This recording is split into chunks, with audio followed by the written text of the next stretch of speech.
A graça e a paz de nosso Senhor e Salvador Jesus Cristo.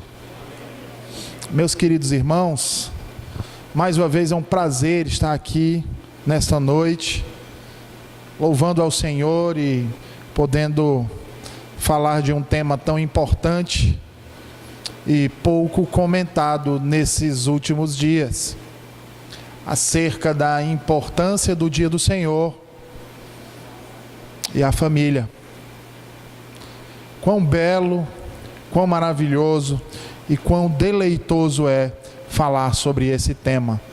E eu quero convidar você a abrir a palavra de Deus no livro do Êxodo, capítulo de número 20.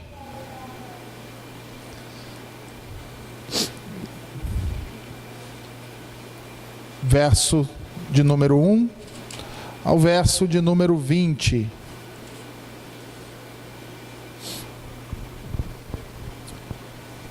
Êxodo 20, verso 1 ao 20, diz assim a palavra de Deus. Então falou Deus todas estas palavras: Eu sou o Senhor teu Deus, que te tirei da terra do Egito, da casa da servidão. Não terás outros deuses diante de mim. Não farás para ti imagem de escultura, nem semelhança alguma do que há em cima nos céus, nem embaixo na terra, nem nas águas debaixo da terra. Não as adorarás, nem lhes darás culto, porque eu sou o Senhor teu Deus, Deus zeloso, que visito a iniquidade dos pais nos filhos, até a terceira e quarta geração daqueles que me aborrecem. E faço misericórdia até 1000 gerações daqueles que me amam e guardam os meus mandamentos. Não tomarás o nome do Senhor teu Deus em vão, porque o Senhor não terá por inocente o que tomar o seu nome em vão. Lembra-te do dia de sábado, para o santificar. 6 dias trabalharás e farás toda a tua obra, mas o 7º dia é o sábado do Senhor, teu Deus. Não farás nenhum trabalho, nem tu, nem o teu filho, nem a tua filha, nem o teu servo, nem a tua serva, nem o teu animal, nem o forasteiro das tuas portas para dentro. Porque em 6 dias fez o Senhor os céus e a terra, o mar e tudo que neles há. E ao 7º dia descansou. Por isso, o Senhor abençoou o dia de sábado e o santificou. Honra teu pai e tua mãe, para que se prolonguem os teus dias na terra, que o Senhor, teu Deus, te dá. Não matarás, não adulterarás, não furtarás, não dirás falso testemunho contra o teu próximo.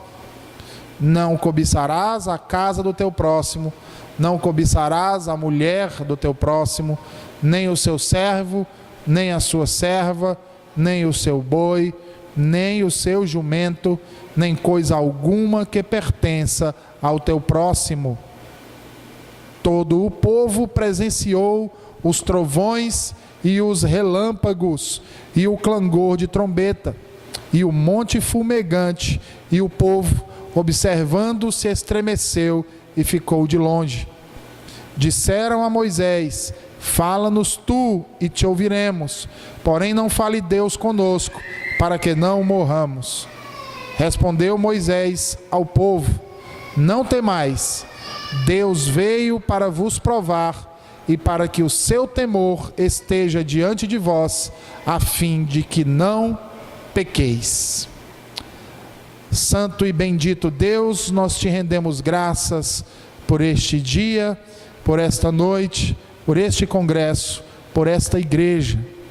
Te agradecemos, Senhor, pelo rico privilégio de falar acerca do teu dia santo, de ensinar o teu povo, Senhor, conforme nos diz a tua palavra, que é a verdade.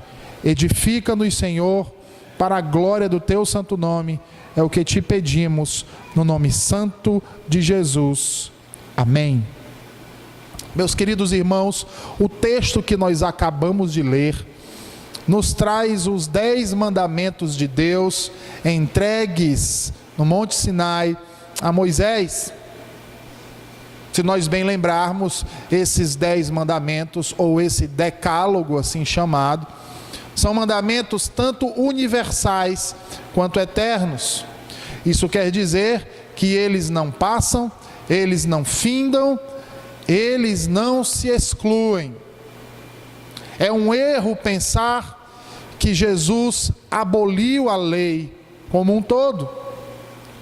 Ele de fato a cumpriu completamente, toda ela, tanto em seu aspecto moral, quanto em seu aspecto cerimonial, quanto em seu aspecto cívico.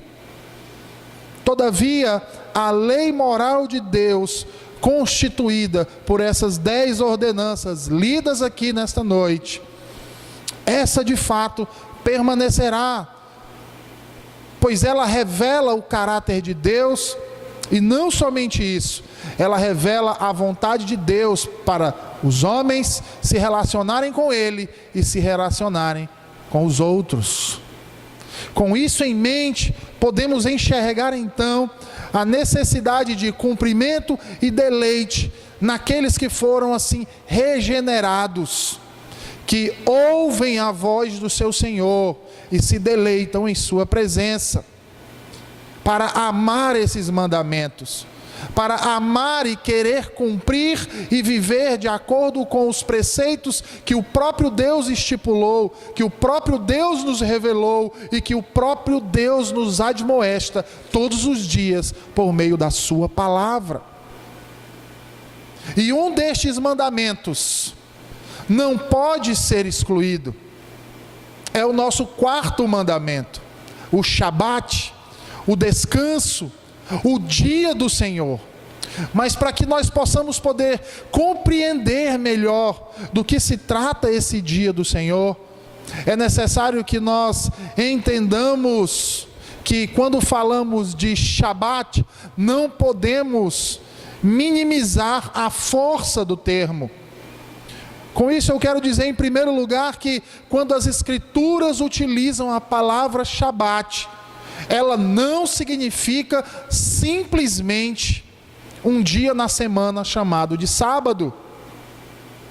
Não é esse o significado da palavra Shabat nas Escrituras. O significado dessa palavra é descanso, e não é o nome de um dia na semana.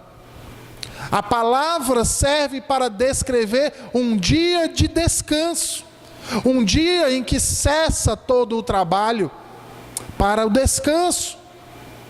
Se você bem observar, no Antigo Testamento, um ano era composto por 365 dias.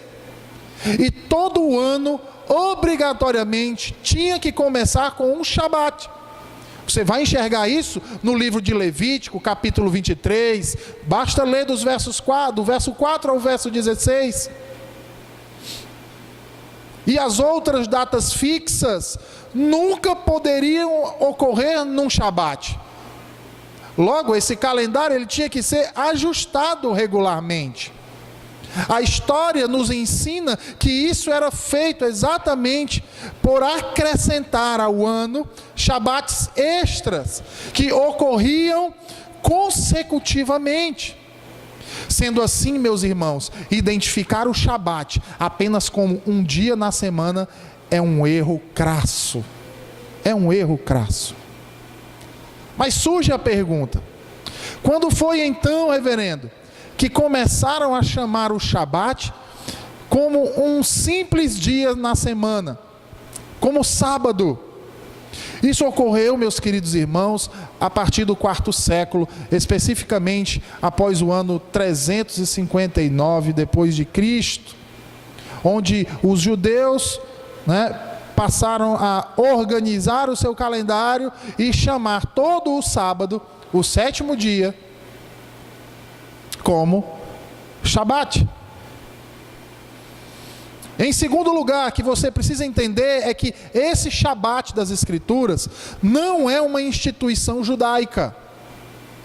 Porque quando a gente fala de sábado ou dia do Senhor, que é o sábado cristão, que é num domingo, a gente vai já entender o porquê que é no domingo. A gente tende a achar que é coisa de judeu, que é judaísmo. Mas quem disse que foi o judaísmo que instituiu o Shabat? O Shabat foi instituído pelo próprio Deus, irmãos, em Gênesis, na criação. O Shabat é instituído pelo próprio Deus, como vocês podem conferir em Gênesis capítulo 2, do verso 1 ao verso 3. Em Mateus, o discípulo do Senhor vai dizer que o Shabat é um dom de Deus para a humanidade. Percebam, os 10 mandamentos são diferentes de todas as outras leis encontradas nas Escrituras. Se você observar, esses 10 mandamentos entregues a Moisés no Sinai foram escritos pelo próprio dedo de Deus. Logo, esse 4º mandamento é positivo. E se você bem observou na nossa leitura, e se você leu com atenção o texto sagrado, você vai ver que são 3 versos para falar especificamente do Shabat.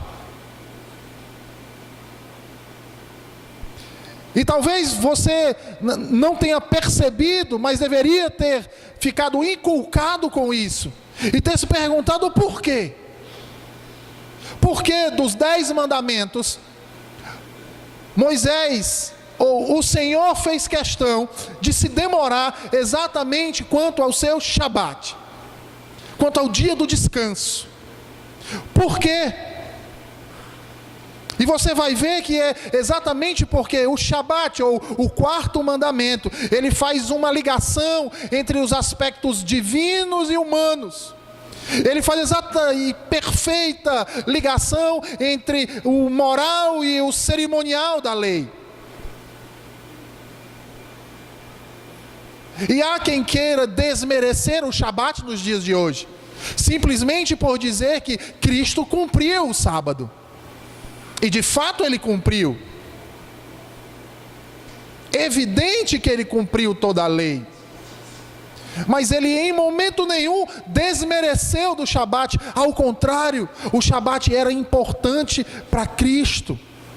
A Bíblia nos fala, não nos traz muito acerca dos hábitos de Jesus, mas diz que ele tinha o costume de ir à sinagoga, como um bom judeu, aos sábados.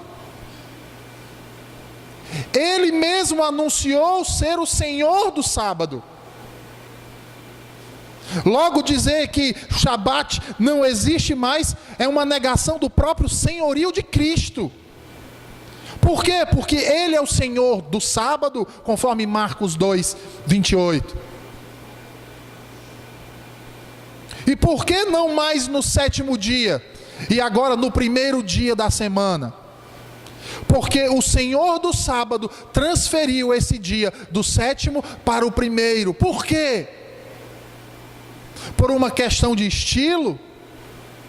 Muito pelo contrário, porque se o 7º dia serviu para marcar o fim da obra da criação, o 8º dia serve para marcar o dia da ressurreição de Cristo.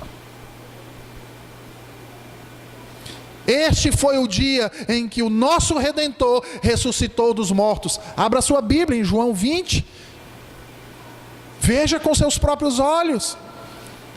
Pode correr o texto do verso 1 ao verso 18. Foi exatamente nesse dia, no 1º dia da semana. Era nesse dia que o Senhor Jesus aparecia para os seus apóstolos, para os seus discípulos. Foi nesse dia, no 1º dia da semana, que o Espírito Santo foi derramado sobre os seus discípulos, conforme Atos 2, verso 1. Os apóstolos e a igreja primitiva guardavam com distinção o 1º dia da semana. Abra sua Bíblia aí em Mateus 28, verso 1. Veja o que diz.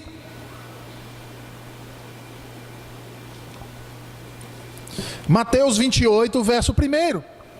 no findar do sábado, ao entrar o primeiro dia da semana, Maria Madalena e a outra Maria foram ver o sepulcro. Qual era o dia? Primeiro dia da semana, dia da ressurreição. Agora vamos para Marcos, capítulo 16 e verso 2. Vai corroborar, entendam. Os autores dos evangelhos estão corroborando com a mesma informação, exatamente no mesmo dia, o primeiro dia da semana, chamado também pelos judeus de 8º dia. Porque se você bem lembrar, para o judeu, o sábado começava no pôr do sol da sexta-feira. Então o domingo era tanto conhecido como o primeiro dia, como o 8º dia para o povo judeu. Marcos 16, 2 diz: e muito cedo no primeiro dia da semana, ao despontar do sol, foram ao túmulo. Agora vá para Lucas. Lucas, capítulo 24, verso 1.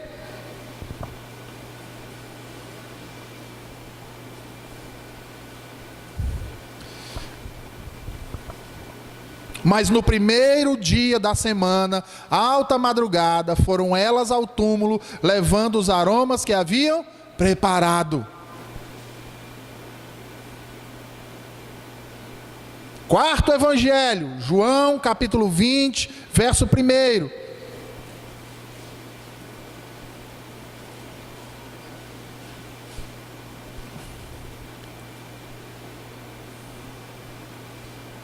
João capítulo 20, verso 1. No primeiro dia da semana, Maria Madalena foi ao sepulcro de madrugada, sendo ainda escuro, e viu que a pedra estava revolvida.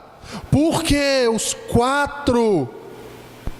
quatro evangelhos enfatizam a ressurreição de Cristo no domingo e não no sábado. Por que enfatizam que Cristo ressuscitou ao primeiro dia e não no 7º? E por que a ênfase? Agora vá para Atos 20, verso 7.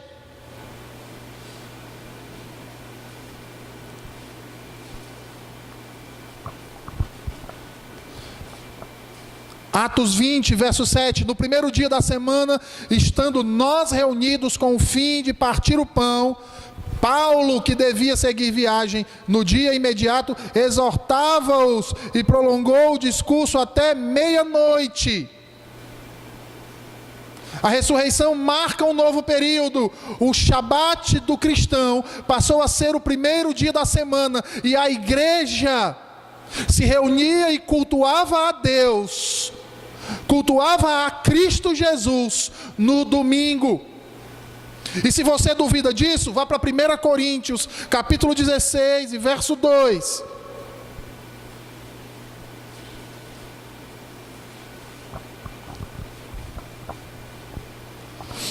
No primeiro dia da semana, orientação do apóstolo Paulo: cada um de vós ponha de parte em casa, conforme a sua prosperidade, e vá juntando, para que não se façam coletas quando eu for.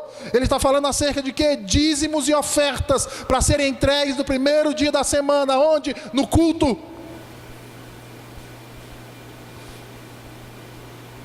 O primeiro dia da semana é um Shabat, o qual ficou conhecido como o dia do Senhor. E percebam, ele é chamado assim no grego, é Sábaton.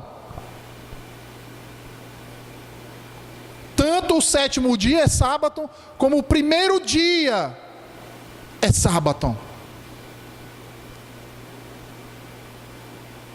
Por quê?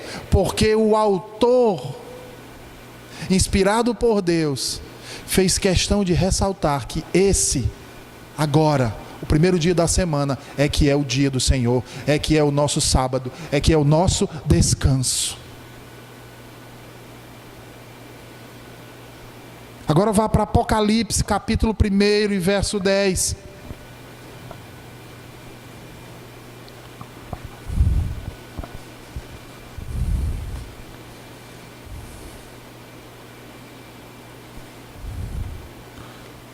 Quem está falando agora? Apóstolo João. Achei-me em espírito no dia do Senhor. Qual era esse dia? Primeiro dia da semana. Meus irmãos, durante toda a história da igreja cristã, o domingo tem sido observado como o Shabat dos cristãos. Há evidências documentais. Se você é mais cético do que o que deveria ser acerca das Escrituras, porque nós temos provas bíblicas suficientes para comprovar isso, há também outros documentos que retrocedem ao ano de 74, no primeiro século.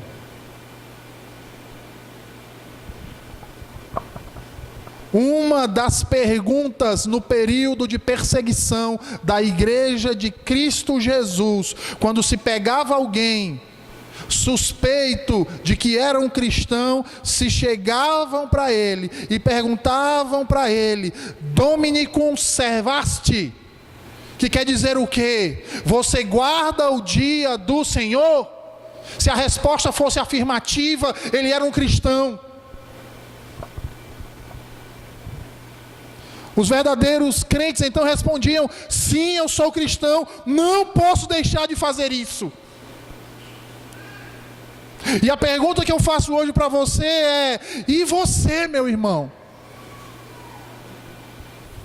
O que você responderia hoje se lhe perguntassem acerca disso? O que você teria para responder? O que você diria a quem lhe inquirisse acerca disso? Ah, meus queridos, quão ultrajante é não guardarmos o dia do Senhor. O quarto mandamento nos recorda isso. Está em seu código que proíbe a idolatria, o assassinato, o furtar, o mentir e o cobiçar. Se não devemos guardar o dia do Senhor mais, então podemos fazer todas essas coisas. Não faz sentido separar uma em detrimento das outras. Quebrar o mandamento da lei, como diz Tiago, significa tornar-se culpado por todos os outros. Lembrem-se que a violação desse descanso traz juízo de Deus. E não é o reverendo Aldenor que está falando isso. Abra sua Bíblia em Neemias 13. Vá lá para o verso 15.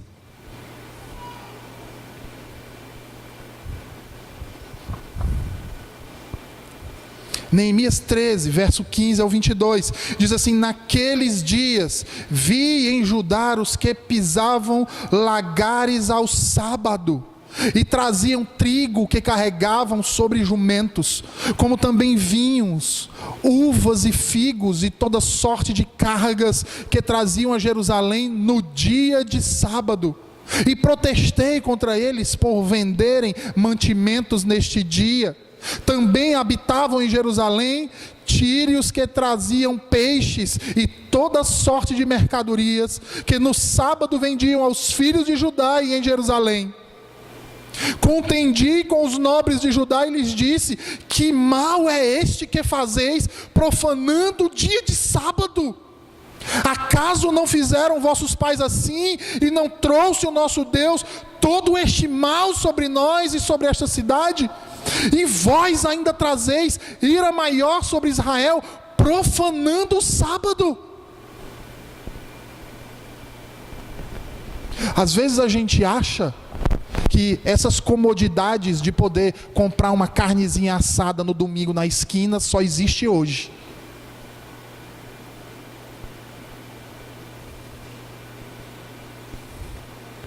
De fazer o mercantil no dia de domingo, porque é o dia que eu não trabalho, pelo menos a maioria não trabalha. A gente pensa que só existia isso nos dias de hoje.